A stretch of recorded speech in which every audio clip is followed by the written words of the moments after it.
Hello, everyone. Welcome back to the Entrepreneur Hour. I'm your host, Miguel Sanchez, and today I'm going to be talking about video marketing, content creation for YouTube and other channels like that, right? So, what's been happening is a lot of people have been asking me after yesterday's show, which I had a lot of good feedback on. People have been asking me, all right, so how can I get ideas for my channel, for whatever I'm going to create, whether it's a channel for my business, for my personal? So I'm going to talk to you about how I come up with these ideas every day. Like even today, this idea I came up with 10 minutes before the show. And I'm going to take you through the process of how I do that. And then all the tools I use so you can see and get them. And I'll, of course, use my affiliate links to get them.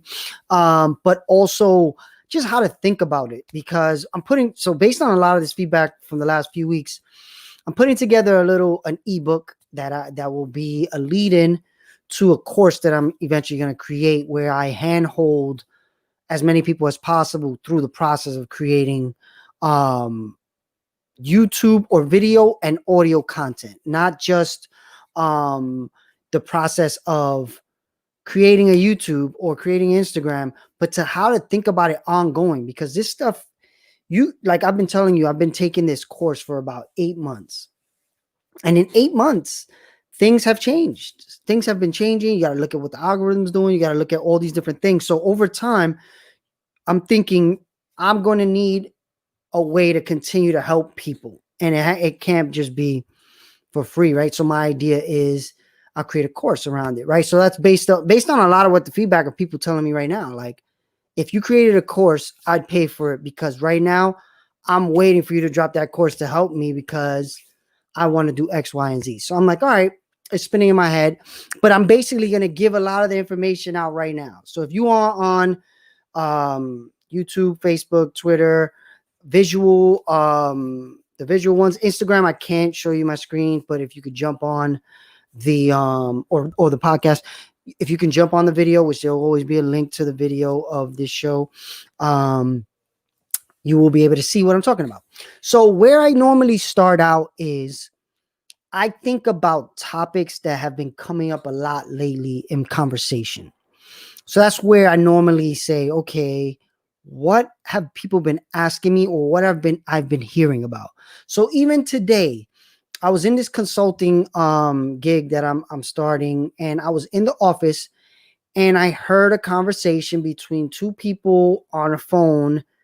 I guess the guy was talking to one of his friends, and the guy makes, I guess, exercise videos or something like that. And his friend was telling him, if you put those exercise videos on YouTube, you can make money. So I remember I was thinking, you know what? I keep hearing this. People think it's easier than it is. So of course I didn't want to jump in and be like, well, what you really need to do is XYZ, right? But in my head, I was like, a lot of people want to do this, but they don't understand the true path. And what I could do is I can get them there and help them do it, right? So then today I sat down here around 2:00, and I was like, okay, what am I talking about today? So first thing I do is, and I'm going to start sharing my screen. The first thing I do is I go on YouTube.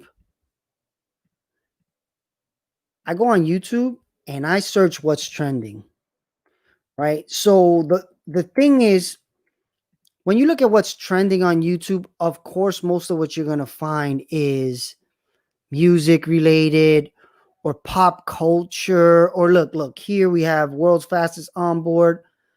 This is car stuff, music video, entertainment stuff, music, sports. So that's not that helpful. So what I was doing today was I was just scrolling through to see if I see anything about business. And I didn't. But I used this tool called vidIQ and TubeBuddy, right? So vidIQ, well, I signed into that one, but let me go to vidIQ. So on vidIQ, there's this thing called competitors. So what you do is you pick people that you feel like you create content like them, right? So what I do is I basically find people that are creating content a lot like what I'm trying to create content around. So how do you even think about that though? This is a big, big part where I feel like people need to understand. You have to think about the audience you're trying to bring in, right? For me, my goal, like I say on every show, is my goal is to help entrepreneurs and investors profit more through innovation, through monetization and innovation, right? So what do I mean by that? I mean, I want to work with entrepreneurs and investors and help them monetize their ideas, meaning make more money off their ideas through innovation, right? So what does that mean? There's new technologies, new systems, new processes that most entrepreneurs and investors may not know about. So by watching my content, working with me, hire me as a consultant, I will help them, right? So that's what I do, right? These videos don't make me money right now, but people watching them and hiring me to do those things is how I actually make money. Eventually, people watching this will make money though. So basically, the way I started out was today I said, okay, how am I working? How is this content helping entrepreneurs or investors? So I thought, okay, what can I do? So I started to follow in vidIQ, like I said, you can follow people and they call them competitors. So I looked at competitors that are dealing with financial information. Why is that? Because I realized that is what I care about learning the most. And it's also what I'm involved in, monetization, right? And I also realized that the YouTube platform and Google AdSense, which is the advertising engine behind Google and YouTube, they pay the most to people who are talking about financial information. The CPM is much higher. So I said, okay, I'm going to talk about financial information in regards to content creation, startups, angel investing, stocks eventually, right? But today, I don't know what to talk about. I'm not really a super pro on stocks yet. I'm going to try to get people who know about stocks to come on the show and we can learn together. But I don't have that person today. Angel investing. I've been putting out content. There's a few videos on my channel about angel investing.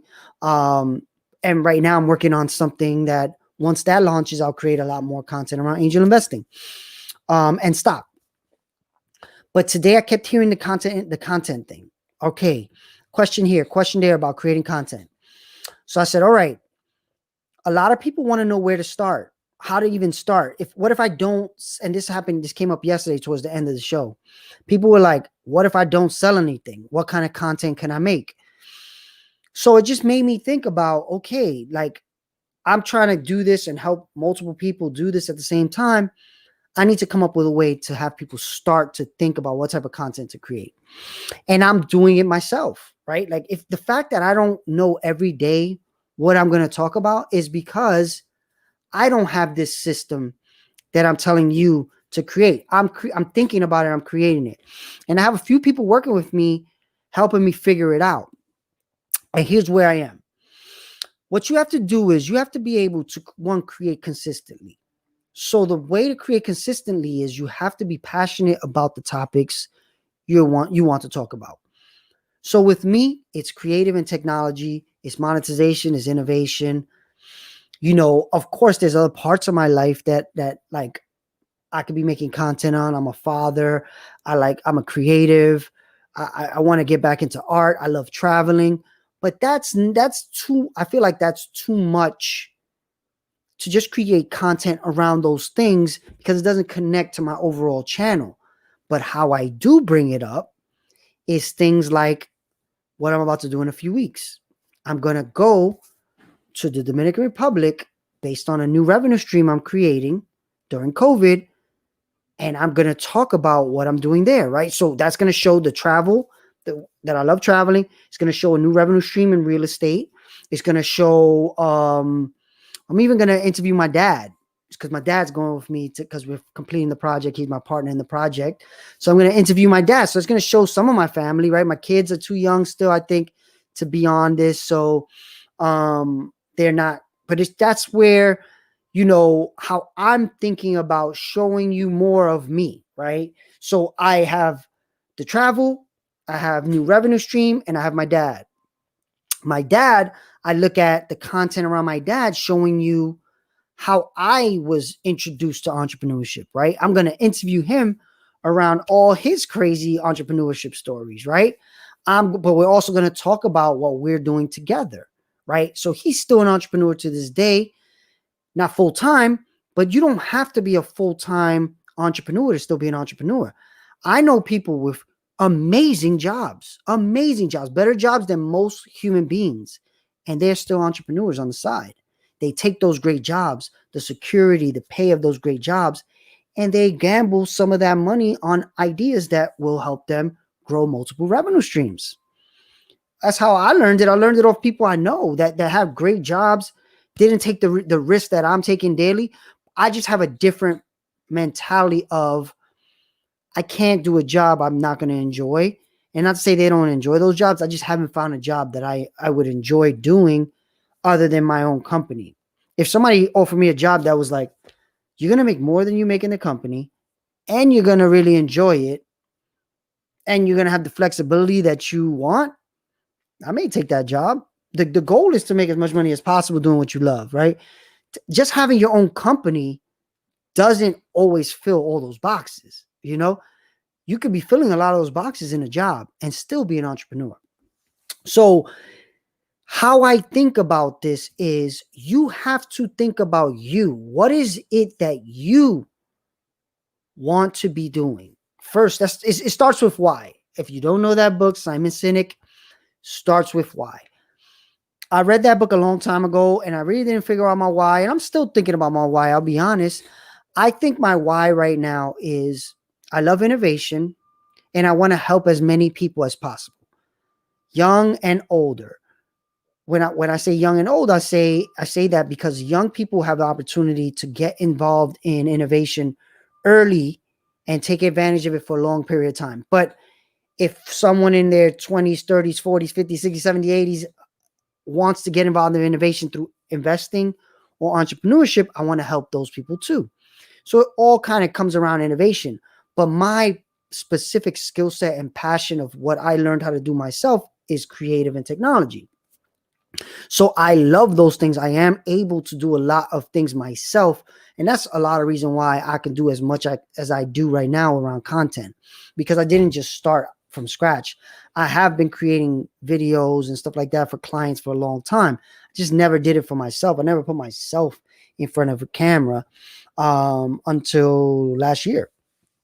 So for me, I think about, okay, what are all the things I have going? I have mass ideation, which is my main moneymaker. It's been that for many years. Mass ideation has its own YouTube channel. And that channel actually has more views than my personal channel, but it's been around longer, right? So what type of content should I be creating for that channel as my business? And then what type of content should I be creating for myself as an individual, as a personal brand? And how do I separate those two worlds? Because on Mass Ideation's YouTube, I don't know if you want to see me and my dad in the Dominican Republic setting up a real estate project. I don't know. But even though Mass Ideation is integral to that project. So in a way, I'm thinking, where are the overlaps and where are the clear separations? One of the clear separations I see is the multiple revenue stream thing. But at the same time, I use Mass Ideation a lot for that stuff. Like Mass Ideation is my back end infrastructure technology company, right? Anything I try to do, I put a system together through Mass Ideation so it could do it for me and others, right? So even for myself, I'm trying to figure out how to separate. But where did I start? I had Mass Ideation up for a long time and I just put up our work because we did a lot of video, a lot of tech work. I just put it up and I thought if people see it, they can come to me. Makes sense. But when I said I'm going to start making content every day, I started out with myself. Why is that? Because when you do content for yourself, no matter what you end up doing, you benefit from that content. I can close the doors of Mass Ideation tomorrow, and this content will still help me with whatever I end up doing. So I tell everybody, every content creator, people buy people. So if it's you and you are in front of the camera and they're starting to enjoy hearing you explain things, see what you do, and they want someone to work with, and they've already invested a certain amount of time listening and learning from you, it's more likely that they're going to hire you, right? It just makes sense than some random person that they never even saw. They just came up on a website and they versus a person that they feel like they can talk to, that they can learn from. And that's why I put this everywhere, because most people think, okay, if you want to make money on YouTube and podcasting, why do you put it on Twitter, Twitch, everywhere else, Facebook, Instagram? The reason is it's not about just making money on that one platform. Because what happens if, let's say I did that. Let's say I only focused on YouTube and the podcast because those are the only two things that have the possibility of making money the fastest. And then what happens if that channel just goes away? Something happens, I get hacked, or YouTube changes the algorithm. I'm all in on that platform. And now I'm done, right? I got to start over, build all that back up from scratch, versus having it in other places and maybe having built up a following in those other places and saying, oh, my channel just went down, I'm making another one. Tell everybody everywhere, hey, go check out my YouTube again. I don't know, but now I have that option, versus if you only focus on the one, it's not diversified enough, and you're really putting yourself at risk. Even though it is the one that makes the most money, that doesn't mean you only do that one. That's why I do video and audio at the same time. Audio right now makes the most money for me. It's not even that much money. And it makes by far the least amount of views, and it makes the most money. That's why I've been saying the podcast opportunity is huge. But that's why I'm creating a course around content creation, not video creation, not podcast creation. Because I feel like you need to be able to diversify. You need to not only be on one medium. It can't only be audio. It can't be only be video. Depending on how people like to consume information, you want to have it wherever they want to consume it. Then you figure out how to make money around it. That's where the courses, the services, the products come in. And it's not only, oh yeah, I'll sell a t-shirt, I'll do this. I'll sell hats, I'll sell cups. You could do all of them. And that's what I plan on doing. Literally each one you can think of, I'm saying, okay, like right now I have the Innovate Everyday shop. Of course, nobody's buying that yet, but what I'm seeing is people are saying that statement, Innovate Every Day, is staying in my head. It's something I tell myself. So that's building a brand. And what I'm doing there is I'm building a brand. Of course, day one, people are not going to care about a brand. But over time, let's say 5 years, you hear Innovate Every Day. Then you start seeing it more and more and more. That's building a brand. And I'm not saying that that's going to happen. And it's not even really my main goal. It is a goal because it's really for myself though. I created that to remind myself, did you do anything innovative today? If you didn't, you need to, right? So then I'm thinking, I want everybody to think that way. So I'm going to create a clothing line that makes you think the same way I want to think. If it picks up, it picks up, but it's a revenue stream, a possible revenue stream. Doesn't have to make me $1 million. It's just one of many. If that thing makes me $100 a month and pays for itself, it's worth it. Why not have it, right? But who knows? 1 month it may just make $1,000, $10,000. Who knows? It's just better to have something that can make you money than not, right? And I promote it every day. At the end of every show, you see there's a thing that comes up, Innovate Every Day, and it has innovateeverydayshop.com, right? So this is where like my goal to create as many ideas as possible, mass ideation, innovate every day. That idea came from me saying, all right, a lot of times people come to me with ideas and they don't know how to fund them. And I don't have a venture capital fund yet, but it's coming. So I can't really invest in their ideas. All I could do is give them time, advise for equity or help them for equity or Sometimes I have given a few bucks, right? So what could I do? What if I made a clothing line that when people buy, they're really investing in these ideas? Because what I could do is when that clothing line is picking up or ideas are coming around, I can say by buying off innovateeverydayshop.com, you are putting the money to build somebody's idea. Now let's vote for which idea we should build. So let's say the shop makes $10,000. And now we look and we say, all right, I really like this idea. Let's build this one. Isaac, what's up, man? How you been? Jump on the show.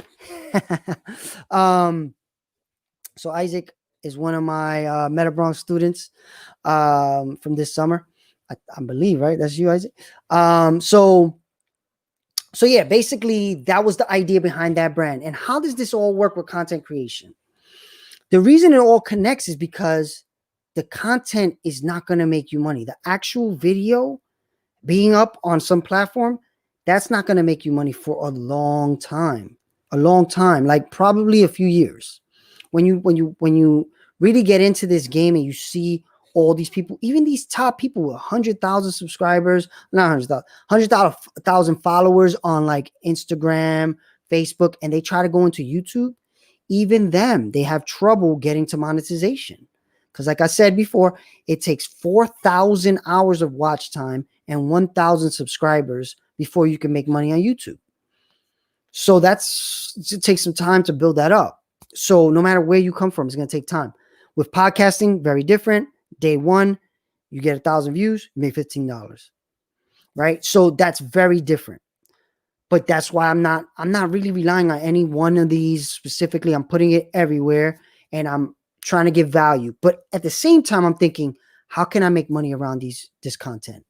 One, I'm getting consulting gigs already. Another thing, I'm getting partnership opportunities.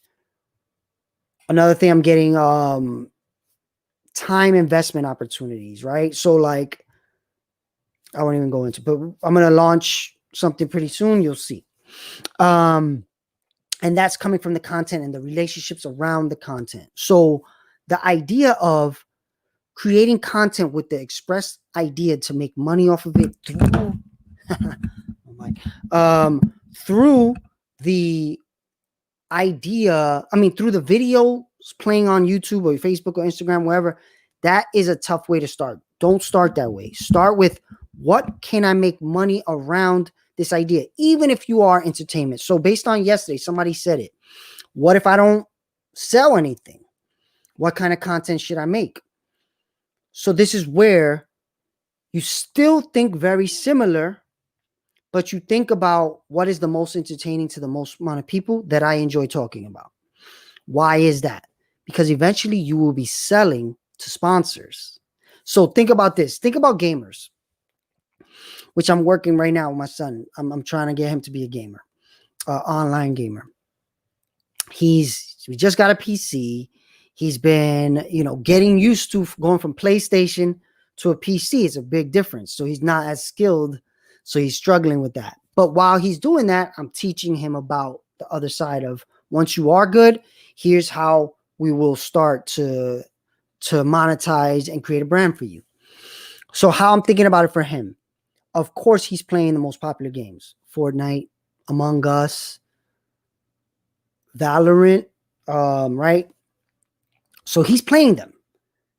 When he starts playing them, and now I just bought him all this equipment, he's going to show the equipment he uses, right? And affiliate links, I made a video last week. Affiliate links is one very easy way to make money off your content, right? If people see you are creating and they're like, well, he figured it out or she figured it out, what if I just buy what they use? And you can make percentage on those those purchases.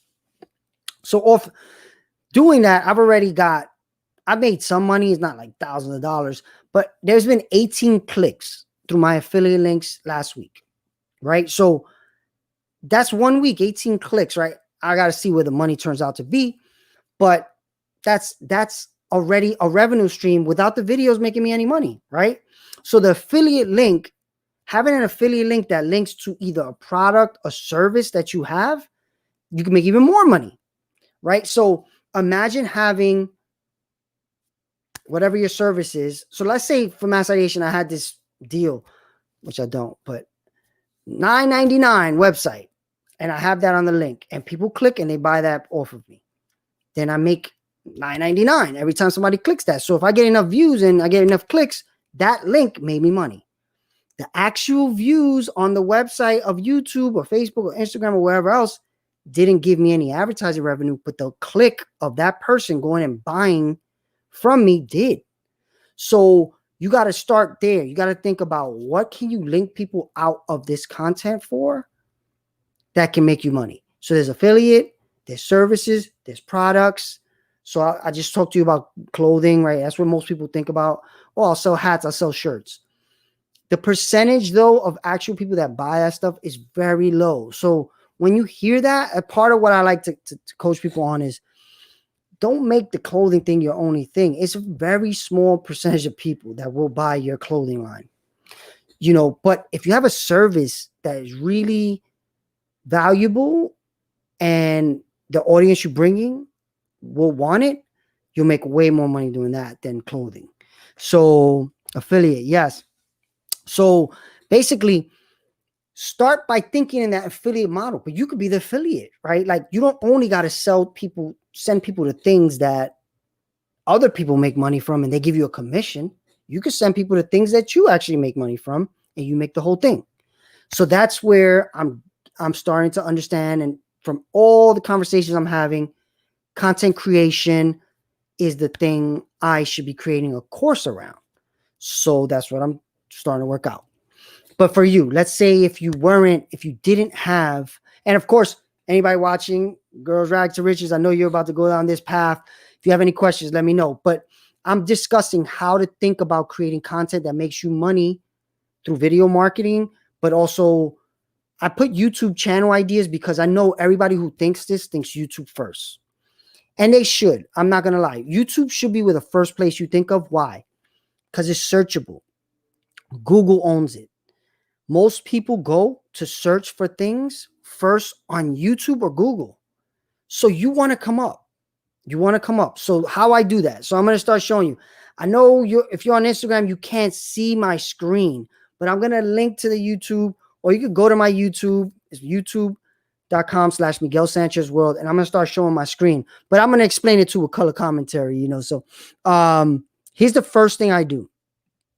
So today, I was thinking about what am I going to talk about? And I said, people keep talking about video content. So what I did was put that in. And if you see right here, all right. You see right here, it says 55 out of 100. That score. So I use two plugins. I use vidIQ and TubeBuddy. I just logged out of TubeBuddy and I forgot the password right now. So I got to redo it. But these two things, they help you to figure out what type of content to make. So you see a 55 here, right? And you think, okay, so it says the volume of people that talk about it is in the middle. That means a lot of people are talking about it. The competition is low. So the score is 55. What that means in competition, it means there's not a lot of people creating content around this subject, but a lot of people are searching for it. So that makes a good thing to talk about, right? So when I was coming up with today's title, here's what I did. And this is the super behind the scenes tricks. What I did was I looked for things where they had the highest number. So when you go here, see how it says video marketing 75? So credit restoration. All right, I'm going to check for you right now. You see how it says video marketing 75?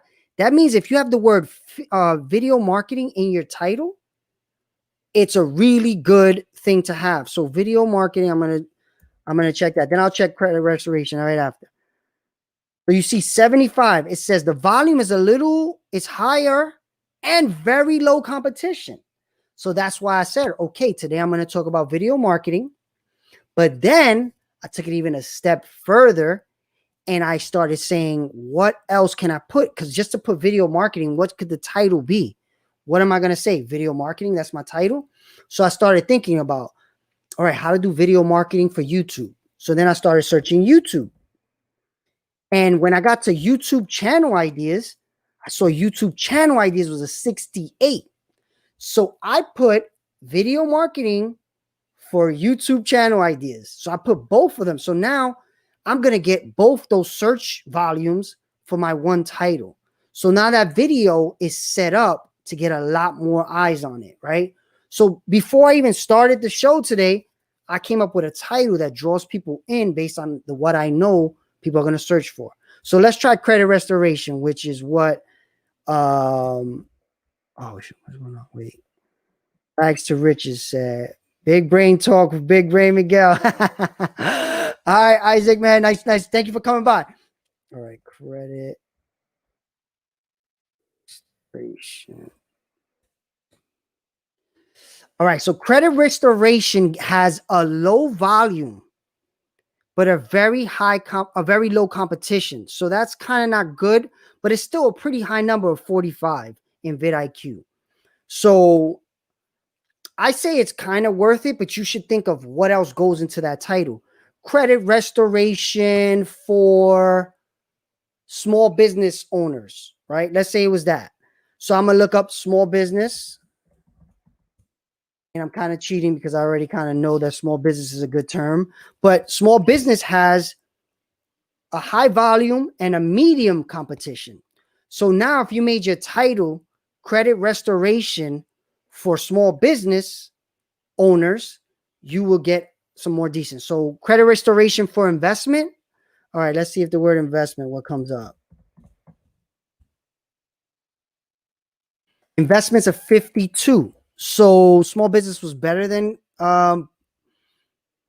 it says high competition, kind of high volume.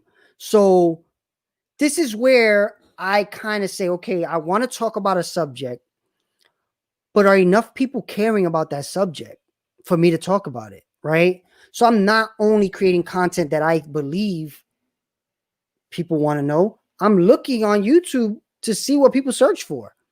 Because my whole goal eventually is have people tell me, like right now, what's happening right now with Rags to Riches. She's asking questions live on the show. That's why I love live. And I'm searching it for her. I'm giving her advice. Right now, I think let's see what else comes up with credit restoration. All right. So when you start putting credit, YouTube will also start to tell you what are the most popular things. So right now, the most popular search once you put credit is Credit Suisse, Credit Market, Credit Cards for Beginners, Credit Suisse Investment Banking, credit card number, credit card investment. All right, let's see that. So you said credit card investment. Let's see what happens. Well, that's a 30. So it's very low volume, medium competition.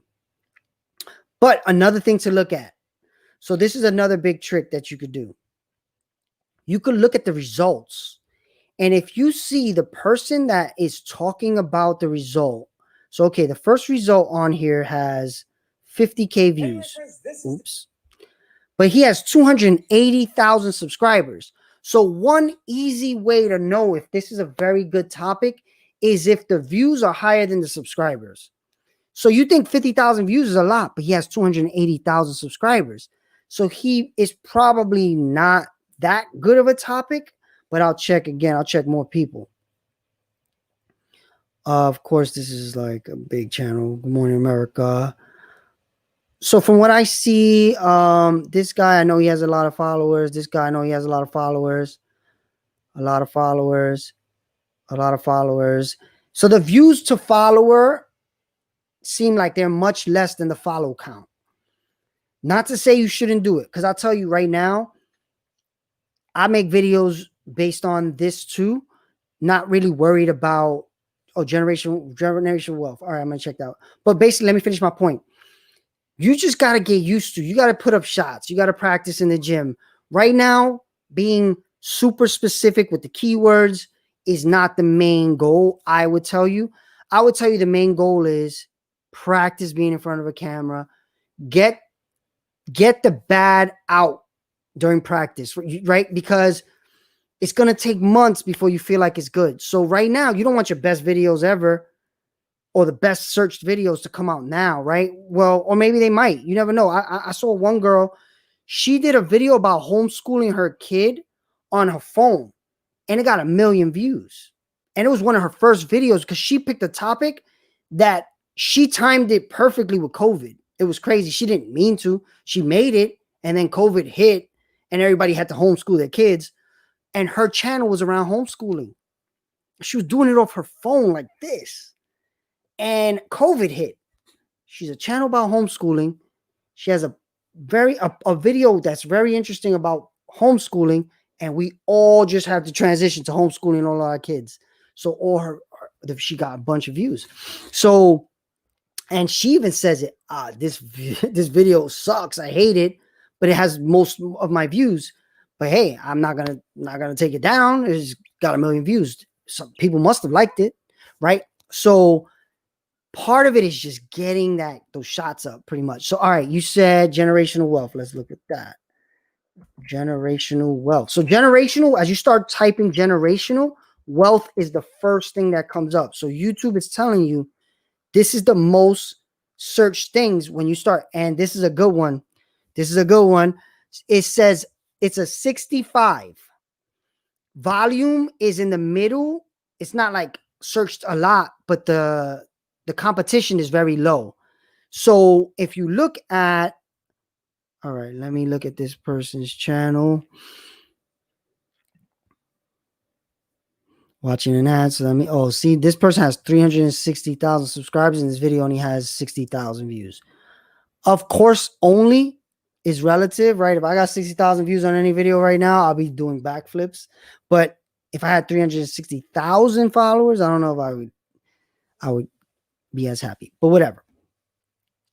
5 ways that rich build wealth that poor don't. So what Google is really good at too is understanding other terms that go with generational wealth and stuff like that. So like financial education is a word that comes up with generational wealth, and that's a 72. It's a little bit higher. So let's put financial education and see what it says deeper. Oops.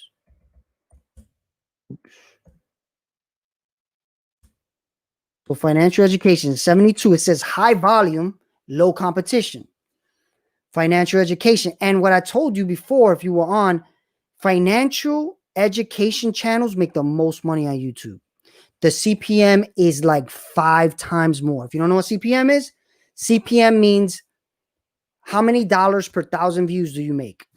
So CPM means, I forgot the exact what it means, but whatever. It means dollar per 1,000 views. So if you get 5 CPM, that means you make $5 per 1,000 views. I've seen on YouTube people making almost $30 per 1,000 views because they do financial education. Why is that though? There's a reason. Because the people watching are ready to invest, and advertisers know that. So advertisers are willing to pay more to get to those people. And what is YouTube? YouTube is your partner in advertising. They take 60% or 40%. I forget the percentage breakdown. So of course they want to show your video more, because the more your video shows, the more they make. And they know those people are willing to pay more. So they're going to show your videos more. So financial education is a real good place to start. I would definitely click per measure. No, I think it's cost per milli. That's what it is. Cost per milli, which milli means 1,000 in Greek, I guess. Something like that. It's cost per milli. So there you go. Live on the show, I just helped Girls Rags to Riches on Instagram figure out what her first video on YouTube should be. Something with the words financial education in it. Maybe use both. Why not say financial education to build generational wealth? So now you have the 72 and the 65 in the same sentence. So now you get both those traffics. Like every time somebody searches generational wealth, you're going to come up. And every time somebody searches financial education, you're going to come up. So now that content will get the views. So that's the major trick right here. This is the major thing most people don't know about YouTube is this work You have to do it first. You can't just be creating videos and hope. That's not how this works. Most people use YouTube to search for things. So you got to think, what am I creating right now? And what would someone search to find it? With music videos and stuff like that, it's a little different, right? So if you are creating comedy skits and stuff like that, much different, I know, but I'm not really talking to you right now. But if you want, I could try to figure that out with you too. But right now, I'm mostly talking to entrepreneurs and investors. So to me, all this stuff is valuable if you think about how you can target the right audience, right? So if you look at what I just showed you right there, that came through vidIQ. vidIQ is a service I pay a monthly amount for it, but it's so valuable. It's crazy. Like, think about what I just showed you right now. I just made my title. I just gave a title to a person listening. Think about how hard it would have been for you to guess that correct title that would get you the maximum amount of eyes on your video. It's been really tough. So the second biggest thing about this is the search is one thing. The second thing is that thumbnail, though. So that's the big difference about YouTube and any other place, really. You need a thumbnail. On Instagram, you don't really need a thumbnail. You can just go live and it tells you pick whichever second. Same thing on YouTube, right? You can pick whatever second you think is the best and it'll make that your thumbnail. The problem with that is if the thumbnail is not exciting or draws your attention, people are not going to click it. So you could be coming up on many searches, but your thumbnail's boring or it doesn't stand out compared to the other ones, so nobody ever clicks it. So with YouTube specifically, and it's the most one like that, you have to spend time with your thumbnails. So I'm going to show you, again live, how I create my thumbnails. And it's not that crazy.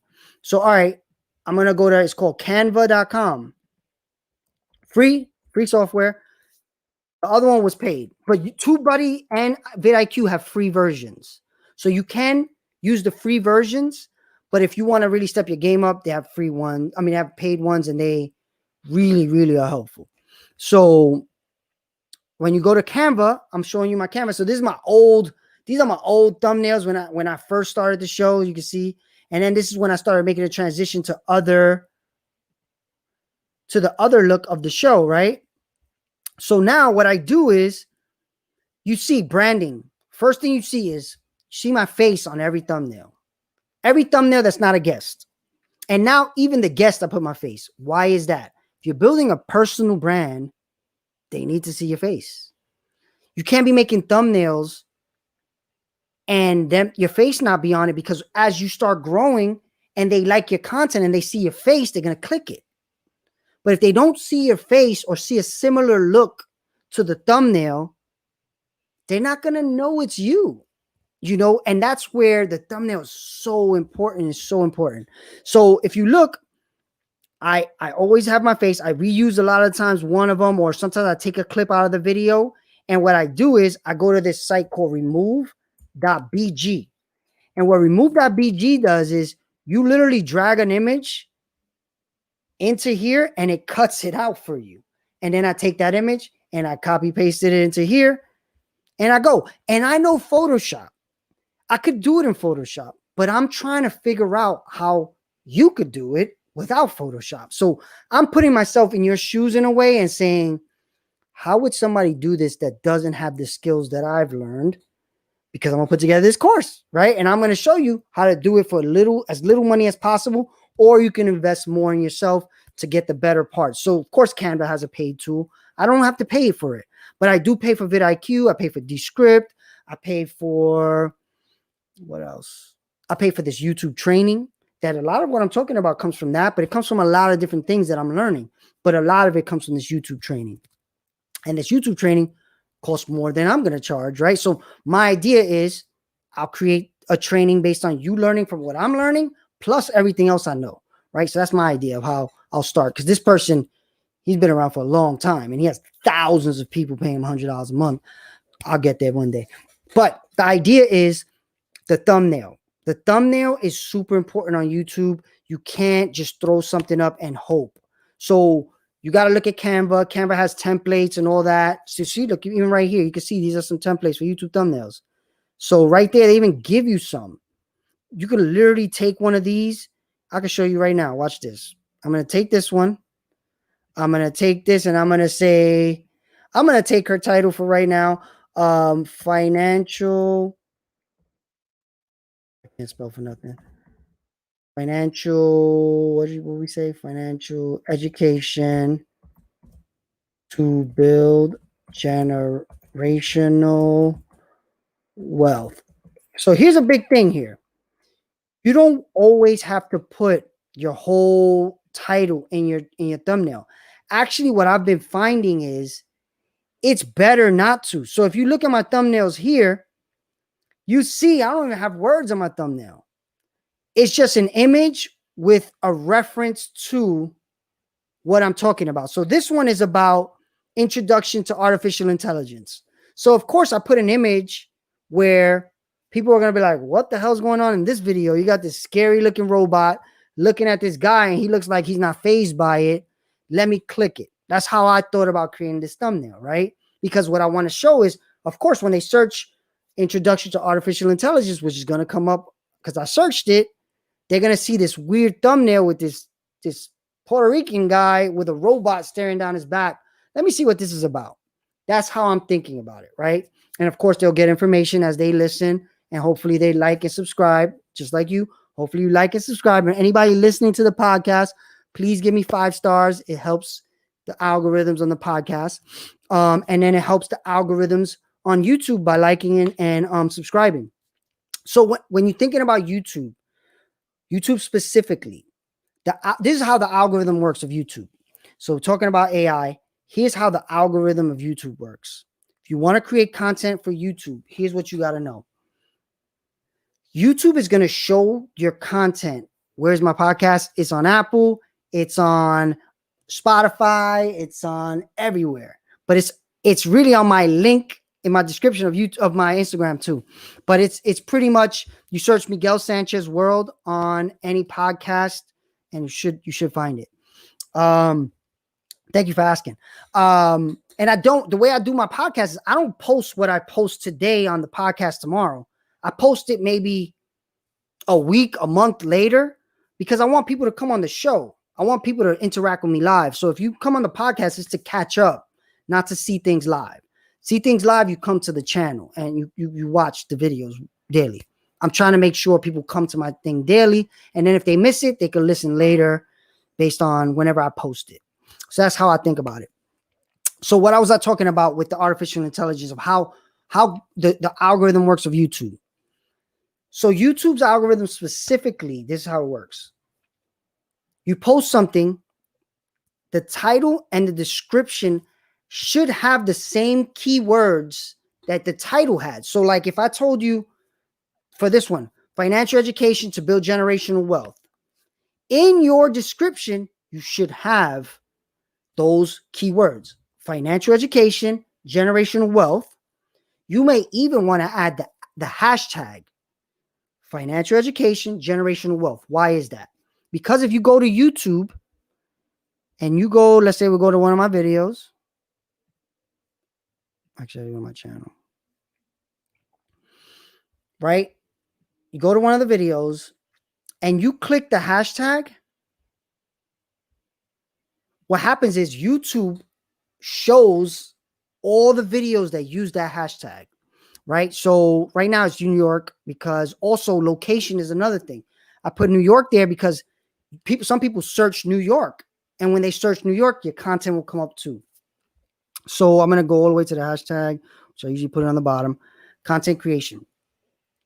So you see how it shows all the people. So all these things are ways that people can find your content. But what Google does is Google likes to see that you're using it multiple places and just show it more.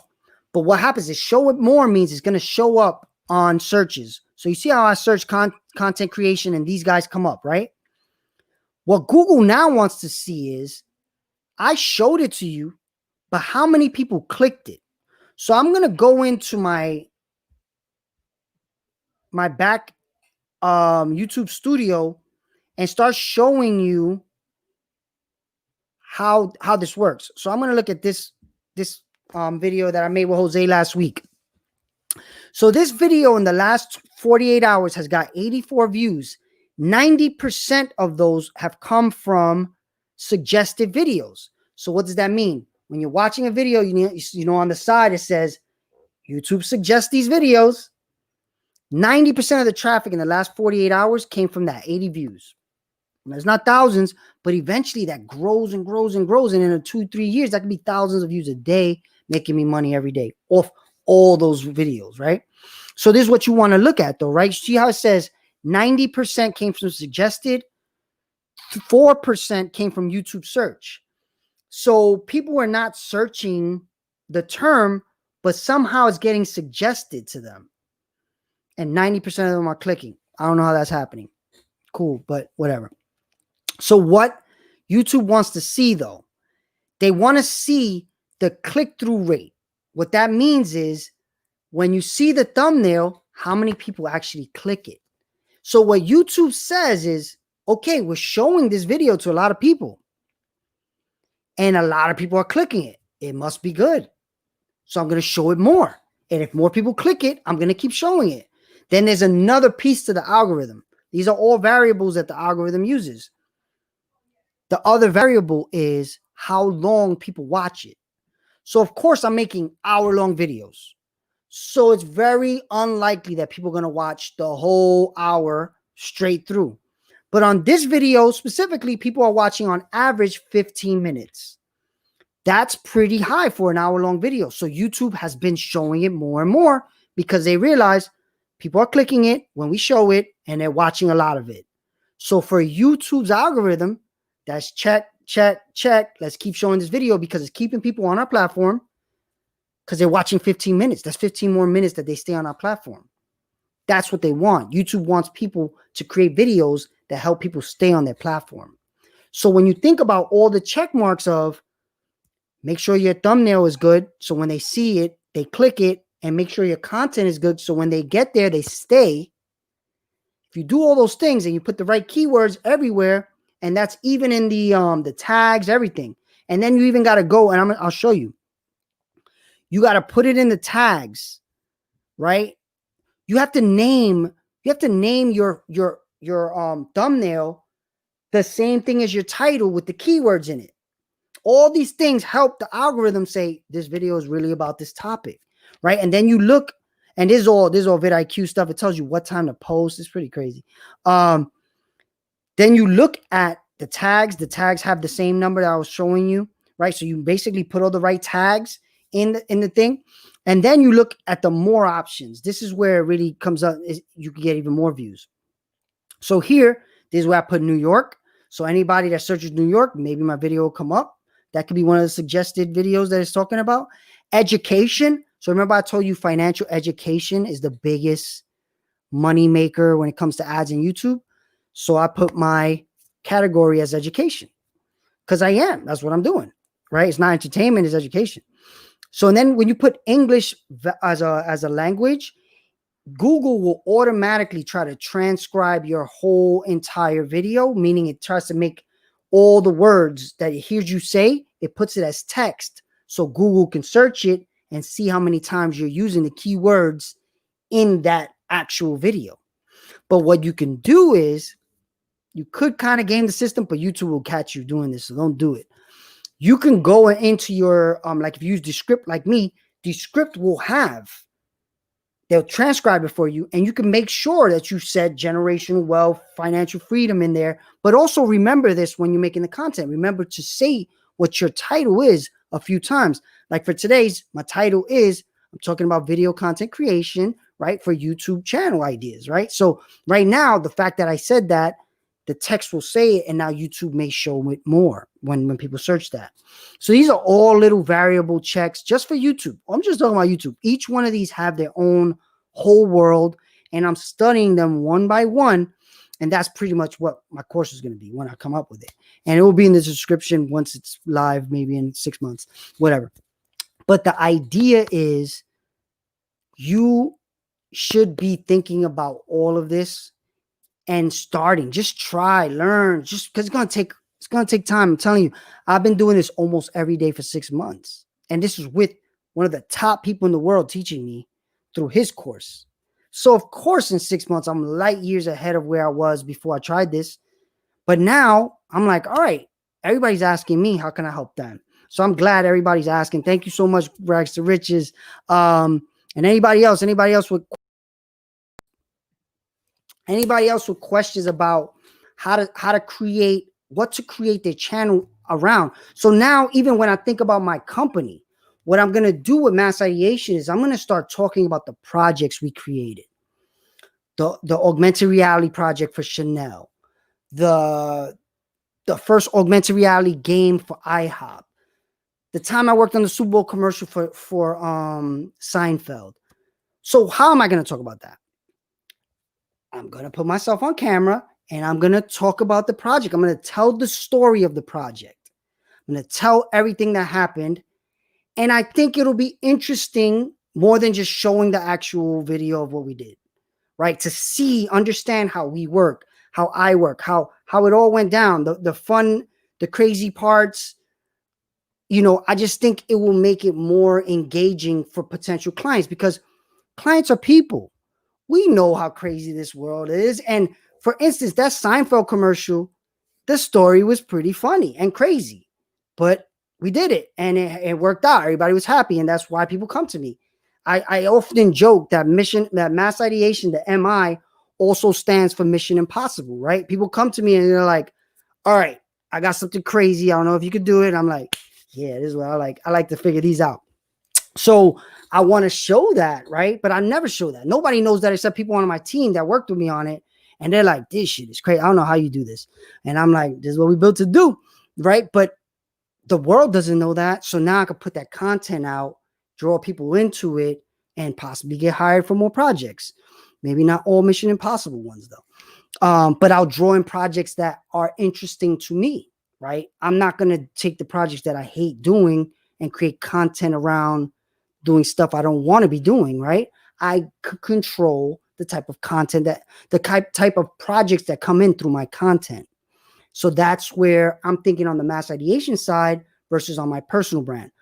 The biggest struggle, though, is it's hard to build two channels at the same time. It's really, really hard because, like what I said yesterday, it takes about 40 videos before YouTube even recognizes you exist, the algorithm, because one of the big variables is, are you going to create consistently? If you're not going to create consistently, we're not going to be showing you to people. It doesn't benefit us because they're going to like your content and you're not going to create more. Well, how does that benefit us? So they're not going to do it. That's why I tell people, if you're going to start this, make sure you have an idea of how you can create often. So with me, like I said, I'm figuring it out, but every day I come and I sit down at around 2:00 and I say, all right, what am I going to talk about? Sometimes I wake up and early conversation happens where I say, oh, I know what I'm going to talk about. And I create the thumbnail and all that. And I put it out early. That's another big thing to think about. And I'm going to end this pretty soon. The sooner you understand what you're going to talk about and you put up what's called an alert to let people know at 4:00, 3:00. My show comes on at 3:00 every day right now. I say at 3:00, I'm going to be talking about how to make video content for YouTube channel ideas, whatever the title was today. If people see that a day earlier and they're like, oh, wait, I want to learn about that, remind me to watch that. You'll get more views. My problem right now is I'm doing it on the fly, so I don't get that benefit. But whenever I do it, I can see the views much bigger. So part of what I'm trying to do is I'm trying to create a content strategy where I can really map out what I'm going to do for as long out as possible and then do what I'm saying to promote the videos earlier so I get more views. So that's going to be where I ended today. I think it was a great show. Thank you for anybody who asked questions. And of course, you can ask questions whenever you watch this. If you watch this tomorrow, 10 years from now, put it in the description and in the comments and I'll answer. So hopefully I helped you in any way. And of course, you know how we end the show every day. Innovate every day. Thank you for watching.